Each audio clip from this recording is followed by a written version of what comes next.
Welcome back to the Ed Morrissey Show podcast. Today's Thursday, September 22nd. Because it's Thursday, we've got Duane Generalissimo Patterson with us here to break down the news of the day, the top stories, and all the fun stuff that we didn't get to last night in his after show in the Universe. Duane is the master of the Universe, HUGHNIVERC.com, the troll-free web surfing experience for Hugh Hewitt fans and listeners. He's also a VIP contributor at Hot Air. And Duane, your latest piece is going up actually as we record this right now, going up at this very moment. How many pieces do I have to file before I become a VIP senior contributor or senior columnist? Or is that an age thing? What has to happen before? I mean, you are the boss, so I need to know what I've got to do to be promoted. Well, first off, from just rank and file VIP person to a senior VIP. Well, I think that there's a process here that involves, Cayman's bank accounts and certain other concessions. I don't even know what so it's not ability we're talking about. It's not seniority. It's flat out bribery. It's the grift, man. It's the grift. I see. So this is the new direction of hotair.com. This isn't the new direction of hotair.com. It's always been the direction of hotair.com. No, this is the new compensation package for the managing editor of hotair. I see. There's no such thing as a VIP senior columnist. I just want to tell you that right off the bat. Before I sell you the Brooklyn Bridge, I'll just say right off the bat, there's no such thing. Well, where do I apply to be? I mean, at some point, it's honorifics. You can dole those out in lieu of pay all the time. If I'm the first one to apply for it, I should get it. Well, I mean, what else would you like to be called? Hugh's a sort of a master of coming up with titles. So. Well, I don't need to be Hot Air Master of the Horse. I don't need anything like that. I just like senior VIP columnist works. Well, I don't know what to tell you there, Duane. The position doesn't exist, but hey, you can call yourself whatever you like. The pay's the same. Well, exactly the same. I don't know what to say, but the 2024 case for and against Donald Trump is Duane's latest VIP column. Let's talk about that just a little bit. I mean, obviously, sure. People to dive into it as VIP members, but tell us a little bit about what you're doing here in terms of what the series is. So the concept is based loosely on Hugh's tactics when it came to the 20 election and when it comes to the 24 election. Hugh wants to position himself into being a debate moderator. And he did do a bunch of debates with CNN in the last cycle. And in order to do that, you can't really be a homer for any one candidate. All have to be welcome, and you've got to essentially become a resident of political Switzerland, right? And that's what I'm going to try and do here is I'm going to look at all the front-running candidates or the potential people we could have 30 people in the race, right? I mean, there's Asa Hutchinson is talking about getting into the race. Why, I have no idea, but he's talking about running. Larry Hogan's talking about running. Chris Christie's hinting it as so he's going to run. Doug Ducey, the specter of him is out there. Glenn Youngkin, Ron DeSantis, Mike Pompeo, Ted Cruz. Mike Lee has hinted about it in the past. I don't know if he's so serious about it this time or not, but and that's not even withstanding Donald Trump. And so I'm thinking if you are not like you and I are, just steeped in this stuff, marinating in politics day in and day out and all the inner nuances, you're going to be kind of coming to the political fold as this cycle happens. And as soon as this midterm cycle ends, we immediately are into the primary season. Right. Iowa does their thing in the early part of the year. They are still jockeying to go first. There's going to be debates all over the place, even before the first caucus and primary votes. And all I was trying to do was come up with a series where in one space, every leading potential GOP contender, you can make the objective case for them and the objective case against them. When I did the Ron DeSantis one, I had a bunch of people in the comment section saying, "Oh, the negatives. There's way too many negatives. Those are actually positives."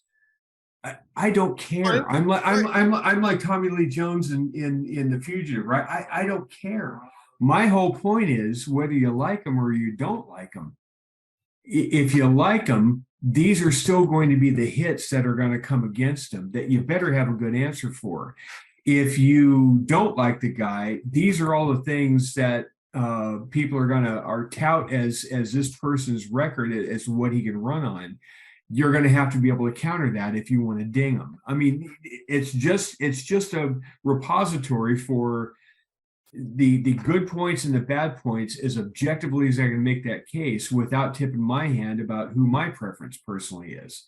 They're going in random order. I mean, they're being published out of order from when I actually wrote them. So I mean, they're totally scrambled. There's no preference or favoritism going on here. No, I in fact, I'm the person that's making the decision as to which ones to run when. Right. So which is totally fine by me. You know, because each one's kind of a standalone. Exactly. And that's the whole point. You know, I've got we did Ron DeSantis already. Donald Trump is going to go up today. I've got Ted Cruz in the can because he's definitely going to run. I'm pretty confident Glenn Youngkin's got to get in. I may do him next. Mike Pompeo is almost certainly going to get in. Tom Cotton almost certainly is going to get in. Chris Christie almost certainly is going to get in. So there's, I mean, more likely than Christie or Cruz, but because I think Cotton is for sure getting in. Oh, Cotton for sure is getting in. I promise you, I will make you a gentleman's wager now that Ted Cruz is getting in. There is an unwritten rule or history with the Republican Party. Whoever finishes second in a primary is usually the front runner in the next one. There's some exceptions to the rule. Right. Well, Donald Trump was the one exception. Actually. Donald Trump was the exception, but you know, John McCain finished second to George W. Bush. He became the nominee in 2008. Mitt Romney was the last man standing, really. When McCain. But still, he became the nominee afterwards. Right. Ronald Reagan was the second choice to Gerald Ford in 1976. He became the nominee in 1980. We've George got H.W. Bush. George H.W. Bush. So we've got kind of a long record. There's many examples where the Republican Party, good, bad, or indifferent, they have it's his turn thing that we have done quite a bit. You go through the process. You learn the ropes of how to actually run a presidential campaign. You come that close, but you miss. You're kind of perceived to be the front runner next time. And Ted Cruz has been on the stage several different times, reminding people of that tradition. Right. He's going to run. I mean, he's going to run. I'm actually not convinced that Cruz is going to run, but it's still worth doing a rundown on Cruz. And that's actually pending. And I will roll these out as they come along, but the one for Cruz is in the can already. Sure. It's gonna be a great series, and if you're a VIP member, you get a chance to read all of Duane's thoughts on these. And these are really good. They're almost like scorecards, like you know how you'd score baseball games, that's right? Exactly. In fact, I think in one of the columns I talk about it. It's like what you used to get before you went to when you went to the ballpark before the game started. You used to buy the program, right? You used to, that had you wrote the lineup so you keep score during the game and see who all the players were. You have the program guide. We don't really do that as much at baseball games anymore, but that's what this is going to be, so that when the debates actually do take place, you can kind of see you've got all in one place who the cast of characters are if you don't know them already in advance. That's right. That's exactly right. So that's what's up today from Duane in the VIP space. Let's talk about a couple of the top stories today. I want to get to Russia. So let's just say we're going to talk about Russia, because what happened in Russia over the last 24 hours is very significant, I think, and not in a good way for Russia. But before we go there, we got to talk about this Axios report this morning. I've already written about this. It's going to go up after your post goes up. This is, we've already been talking about how brilliant the busing migrants to Washington, D.C., New York City. Ron DeSantis, I mean, again, I'm not playing favorites on this. Right. I do esteem him quite highly. But you have to credit Abbott and Ducey on this as well. Absolutely. And I adore all. I mean, we've got a tremendous potential field of Republican people that are going to run. So I'm not playing favorites here. But Ron DeSantis, if you just look at the actual political tactics of this, the naysayers, the people on the left that were complaining about, where's his Christian attitude on this? He's treating these people like cattle. He's treating them as inhumane. The left is all of a sudden rediscovering their inner Christianity, which I just find fascinating that they're trying to make that claim now when Joe Biden is busing and planing these people all over the Southwest without any thought or any repercussions. Nobody's challenging Joe Biden's Christianity over this. Right. But look what Ron DeSantis did by taking 50 people and dumping them in Martha's Vineyard. The illegal immigration issue, while being a definitely an issue that Ted Cruz, dear God love him, he's been standing on the Senate floor and holding press conferences in the Senate for 6 months on this. And I mean, he has been just, going to the border, leading delegations to the border, trying to get media outreach on this. Right. And it's been going nowhere. I mean, right. We on the right watch it. Hot Air watches it. Hugh Hewitt show. I'll play the clips on. Lily Rosas goes to the border. Sure. Fox's Spell Malugan is but it's not. But it's not breaking out to the American public as a campaign issue, as a thing. Well, Ron DeSantis sends 50 people like a dart to Martha's Vineyard, and I mean he hit bullseye. Well, that's all of a sudden now an issue. But here's what Axios found. Axios went to Google, and what Axios actually found was that the search rate for abortion has plummeted, but the search rate for border issues has skyrocketed. Now, that's two things that are going on. Number one, Democrat strategists are absolutely diving out the window over that news. Steve Kornacki, we talked about this last night in the after show. Steve Kornacki, who is a fine political analyst for NBC News, yes, goes over the charts and goes over the stats and the data, and he's not afraid to go to a left-wing audience and say, guys, this ain't going so well. He did that this week by showing that in an NBC News poll that Republicans are showing the lead on 3 issues: crime, the economy, and immigration over Democrats by a 2-to-1 margin in an NBC poll. And he's, Kornacki's out there saying, if the election's on these issues, Democrats are going to get shellacked. Yeah, they're going to get clobbered. And what this is reinforcing is the fact that this has now become a top tier issue among people who are paying attention, right? I mean, even people who aren't paying attention.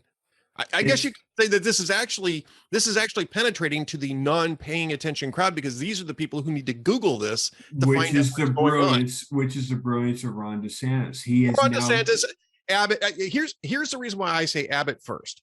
Ron DeSantis sent a flight of 50 immigrants to Martha's Vineyard, which was brilliant.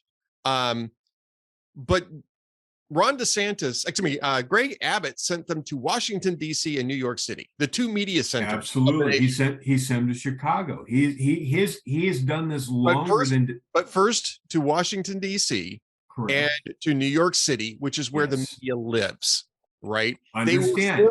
They were forced to cover this because first off, the city governments there freaked out, right? They were like, oh my God, we've got 700 migrants on 3 buses. This is horrible. We're not set up for this. Well, and they did, but again, I would say that even with Abbott doing it first, and God love him for doing so, yeah, I think it didn't have the same breakthrough factor. I think the I will final say this: I don't think it had the same entertainment value because the Martha's the Vineyard reason episode was really entertaining. the reason DeSantis pulled this off and really kicked over the wall here and brought the House of Cards down, and now you can't stick if you're media, you don't have enough fingers to stick in the dike anymore, right? What DeSantis did was entered a troll factor into this that Greg Abbott hadn't quite pulled off yet. He was tactically smart, dumping him on the Naval Observatory lawn. That was a great touch by Abbott. I adored that, because later that day, Kamala Harris is at the White House giving a speech. She finishes the speech, leaves the audience, and a reporter's in the back and stopped Kamala Harris and asked her, "So what about the illegals that were on your front lawn this morning?" And for the first time in my adult life, she shut her pie hole and walked away. It was like, I didn't think that was possible, but it happened. I didn't think it was either. I really honestly don't think that was possible. Abbott's not above being able to pull this kind of a stunt off as well. But DeSantis just had that extra creative touch to do it in a way that it just got media so hyperbolic and the left so on their, in high dudgeon on hypocrisy, that it was a masterful troll job. It just was. Yeah. And again, I think the combined efforts of all of this have really forced this to become a top tier issue, and abortion to fade into the background. And I think part of this is because of something that I think that I've said for quite some time, which is that what's really going to matter in the midterms are the daily lived experiences of Americans, right? And the daily lived experiences of Americans are what? Crime, economy, inflation, especially food prices, gas prices, energy prices, energy access, right? Energy access. What have we just spent the last month doing?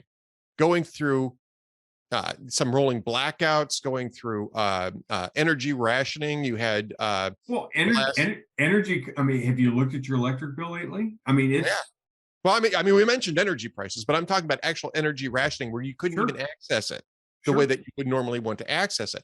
Those are the daily lived experiences, not abortion. Abortion is not a daily lived experience. And the people that care about the abortion issue, the people that care about that are single issue voters primarily, that were already going to vote Democrat anyway, whether Dobbs came down or not. Right. The difference is, of course, that immigration has a much wider range among multi-issue voters. It's important. And what they've been being told by the media, by their uncritical coverage of White House claims that the border is secure, is that this isn't actually a problem. Well, now they're showing up in places like Chicago, Washington, D.C., New York City, Martha's Vineyard. if it's not a problem, if the White House spin is correct and Joe Biden is saying, well, it's not a crisis, it's not a problem, why did he all of a sudden have to call a press conference this week to address it? Right. Because Ron DeSantis pulled the stunt. Why did Martha's Vineyard opt to have a military deportation of immigrants from their enclave within 48 hours of their arrival? These people are brilliant. These people are now residents of a military prison camp on Point. Where are they at? They're at Joint Base Cape Cod, I think, or somewhere. Yeah, I think Joint Base Cape Cod. I think that's right. And look, I mean, part of the reason why this is going on is because the media can't shut up about Ron DeSantis, and to a lesser extent, Greg Abbott and Doug Ducey, right? They can't shut up about him. They keep talking about this. They keep talking about how awful it is, how he should be charged with kidnapping. They keep turning this thing back up to the top. And so by doing that, the voting public that is now awakened after Labor Day, because we're now in that season where everybody's, I guess we better pay attention to what's going on. Yep. And I'm hearing all this stuff about how Ron DeSantis is Satan incarnate. but wait a minute, what did he actually do again? Why are these people in the country anyway? People are asking. Right. And how is this different than Joe Biden putting him on airplanes and sending him to places like Florida? I mean, it's exactly the same. It's exactly the same issue. It's just delicious to watch. Now, and the abortion thing, again, the Democrats, we talked about this last night as well. There's only two things that the Democrats are running on this election cycle in the midterms. There really are only two things. Mm-hmm. One of them is Donald Trump is evil. Right. By the way, what else did it push off the top tier? It pushed Trump off the top tier too. Yes. Right. So although I got to say, Trump might not be very happy about that one.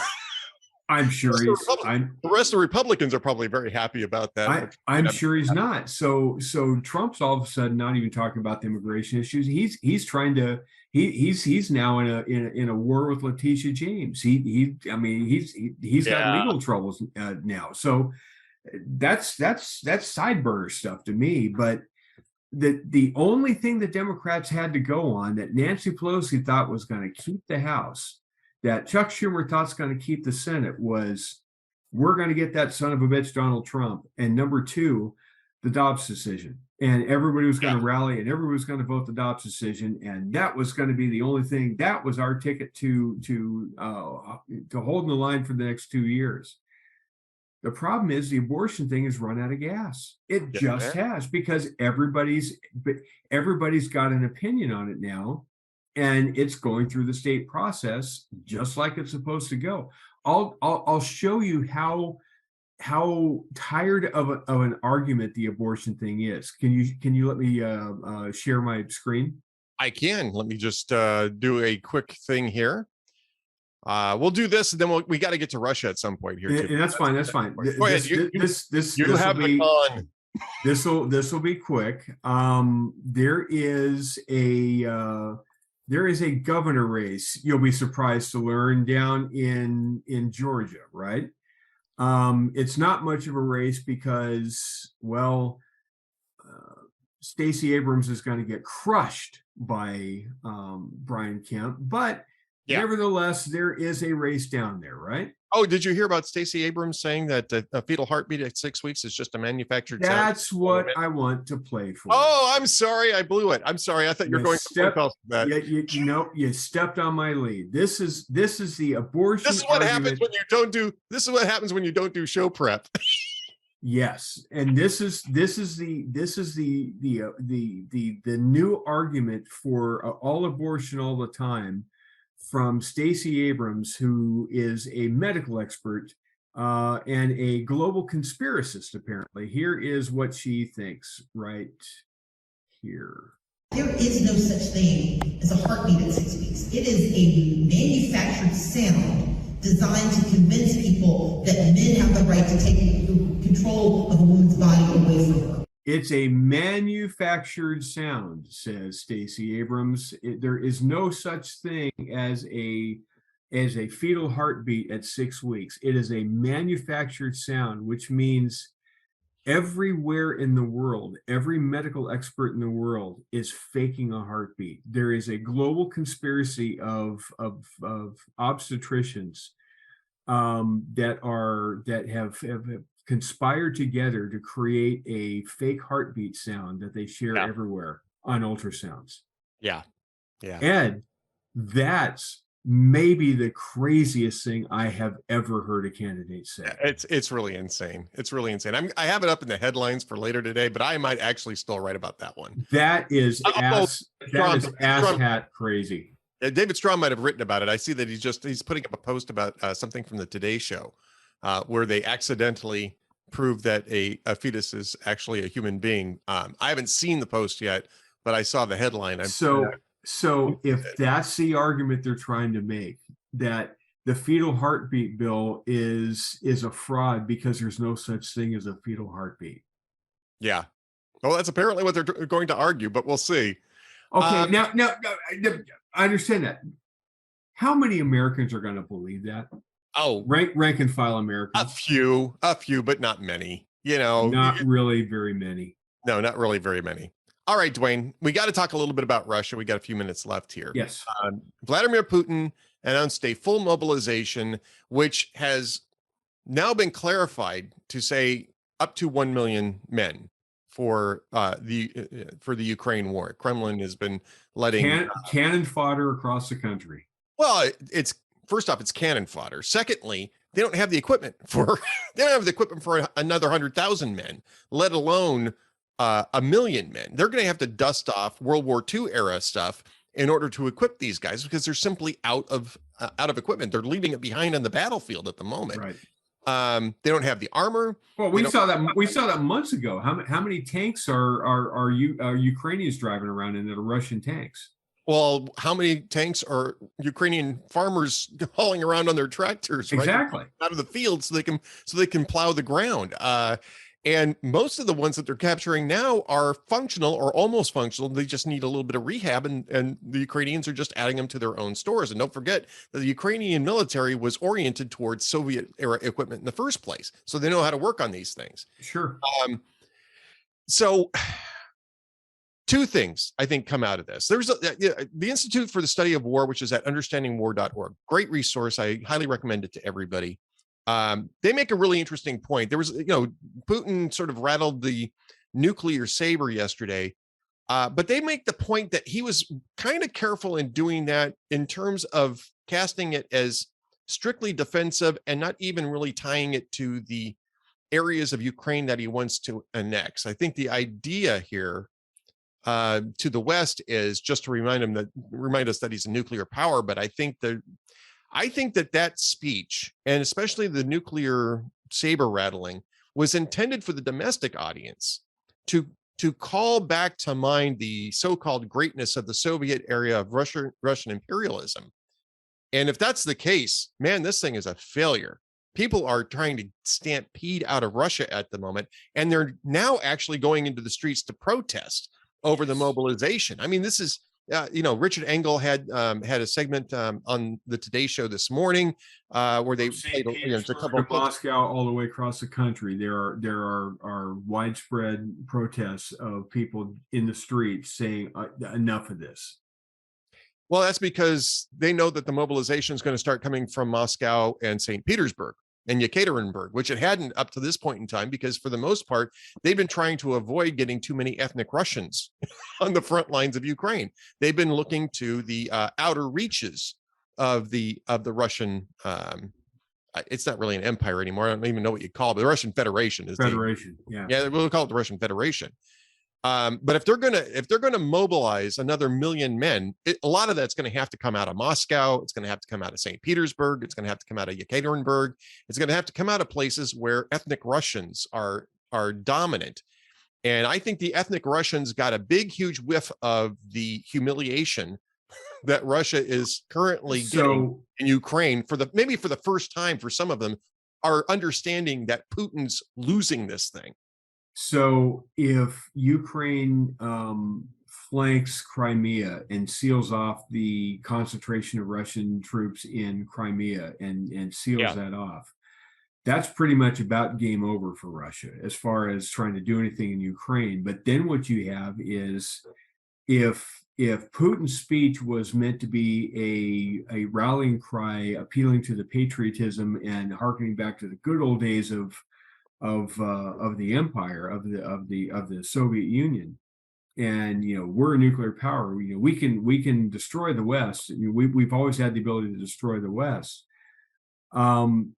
If he thought that speech was going to rally everybody to him, one last big roundup, and the last big roundup is just open rioting in the streets, open protests in the streets, and people trying to leave the country any way possible. Where does he go from there? I mean, he's got no place to go. I think that's the problem. He's really kind of in a box canyon at this point. Well, I think what he was doing was he's pandering to the mill bloggers that he had sort of, pushed forward as the front line of his propaganda campaign, because the mill bloggers started to get very irate about Russian losses in southeastern Ukraine. Right. And he's pandering to them by saying, oh yeah, we're going to throw another 1 million men at this. And because these people are annihilationists, right? The people who are talking about this are all annihilationists. And first off, it's completely unrealistic. As ISW points out, it would take months to mobilize that anywhere near that many men. And like I said before, you can't equip them. They're not trained. They can't be trained because the people that you would normally use to train them are already on the front lines or are dead because they were on the front lines. What they've got left is not enough to train an effective. So if you're Putin, or if you're analyzing Putin, you really come down to one of two conclusions of where he's going to go when it continues to go south on him. One, he is a total nihilist and a anarchist, basically, and looks at Russia's not going to die on my watch with all these candles left unlit. He's going to light them on the way out, because if I'm doomed anyway, and we've got this nuclear stockpile, I'm not going to let Russia completely fall without even having had a chance to see what these things can do. So you got that mentality. And then the other mentality is at some point, he can't keep control of the country just with an iron fist, with just a handful of key people. At some point, they will Brutus him. I mean, at some point, he will just cease to be. He will just disappear, and somebody will say, "I'm now in charge." He's going to fall victim to the Moscow window flu. Yeah, I mean, He's at some point the oligarchs are going to have enough. I mean, I think a lot of this speech they're going to pull a Brezhnev, right? Or Who was who were the ones that died of colds in the 1980s? I'm not saying that they were assisted. Assisted death? Was Andropov one of them? I think Andropov was one of them. Yeah, I think Andropov was one of them. But yeah, some Chernyenko, I think, wasn't it? Konstantin Chernyenko, wasn't he one of them too? I think so too. But yeah, there's going to be a malady that suddenly strikes Vladimir Putin, and it may have something to do with gravity. Yeah, the Moscow window flu, like I said. Yes. So, all right, I think what happens here is that Putin's looking for an edge to get a negotiated end to this thing. And I think he's talking about nukes, and he's talking about mobilizing another 1 million men and annexation and all this as a means to force Ukraine to the table. Ukraine's not biting. The West isn't biting. I think especially when Ukraine sees Crimea in their reach again. Well, right. By the way, here's another fun fact. Apparently, the Russians have pulled their submarines out of Crimea. I wonder why that might be. I wonder why that might be. Yeah, I wonder why that might be. So if Crimea is now going to be kind of defenseless, and they're not going to be able to hold that ground that they took, it's an unmitigated disaster for Putin. I mean, there's no way to spin it. There's no way to spin it as a détente, we showed them, didn't we? We lost. I'm trying to remember, we had 50,000 casualties in the 20 years of war in Afghanistan and Iraq, something like that, killed and injured, something like that. We had 50,000. No, I don't think it was that high, was it? It might have been, but I didn't think it was that high. Including wounded? Oh, including wounded. Yeah, I'm sorry. When you say casualties, I'm thinking, Well, yeah, I'm talking injured and or killed. Yeah, that probably is about right. They've had 50,000 killed, according to Ukrainian estimates, since the war began here. In 6 months. Yeah, 7 months now. Yeah. Yeah, it's horrific, the losses they've sustained. Well, that's and I mean, that's not including the people who've been running, who took off their uniforms and been running for the border. They're doing the Taco Bell dance out in southeastern Ukraine. These guys are making a run for the border, hiding their uniforms and trying to get back across into Russia, so that the locals don't kill them. And remember what the whole pretense of this stupid war was.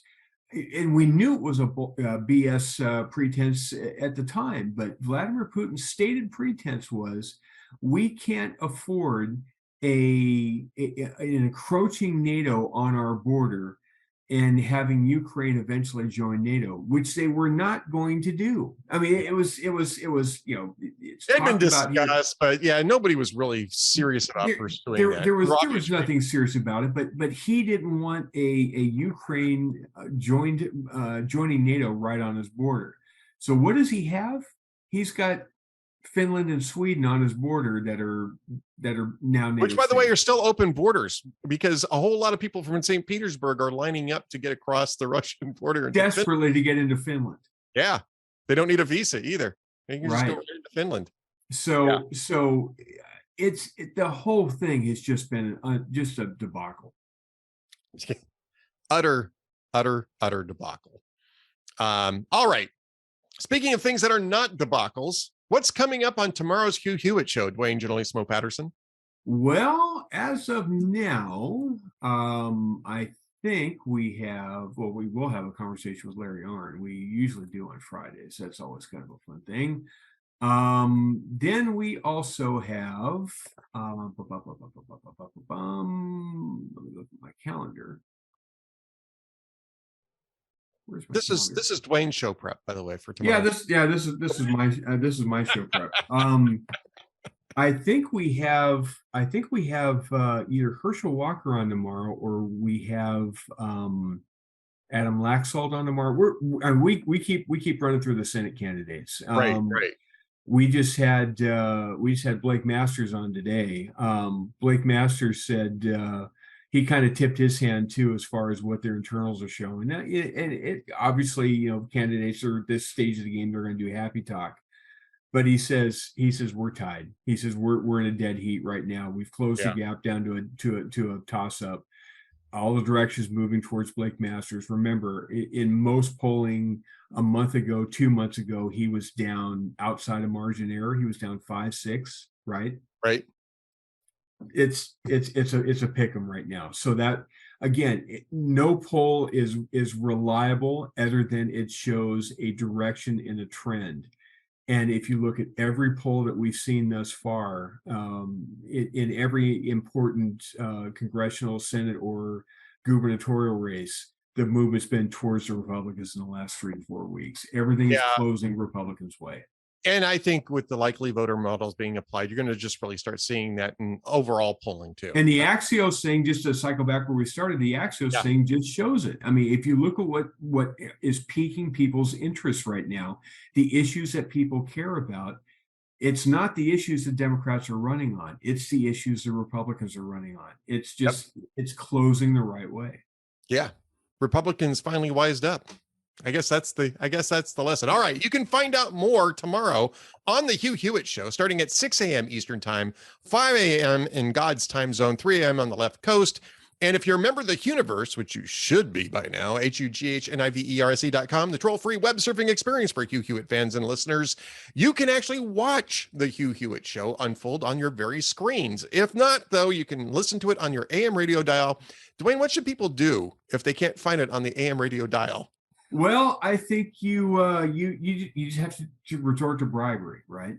And the bribery like that's VIP senior columnist thing, right? Yeah. Well, no, it's different. You go into a GM's office of where we belong, and you offer them 2 first-class tickets on a Russian airline to the destination of their choice. Because those are the hottest tickets in town. Those are the hottest tickets in all of the airline industry right now. Are tickets out of Russia? Russian airlines have been ordered to stop selling tickets to men from the ages of 18 to 65. That's just astounding to me. 65-year-olds they want to draft and stick on the front lines. Right. I'd be eligible for the draft if I was Russian. That's how bad things are there. That's how desperate they are. Oh, wait a minute. Hey, wait a minute. No, that's right. That does show how desperate they are. You could also offer to send them to Martha's Vineyard. I was going to suggest that, but let's see that too. Yes. Yeah, that would be a pretty good bribe. Get wined and dined, and then you get the military to deport you after 48 hours. And that's a hell of a... Hey, It's a hell of a vacation. That is a weekender that you will remember for the rest of your life. You will never forget this experience, a once in a lifetime experience. Martha's Vineyard, complete with deportation, military deportation, no less. All right, Duane Generalissimo Patterson, go plug your VIP column. It's up right now on hotair.com, and we'll talk again next week. You got it. Sounds good. All right, folks, stay tuned for just a little bit more from the Ed Morrissey Show coming up next.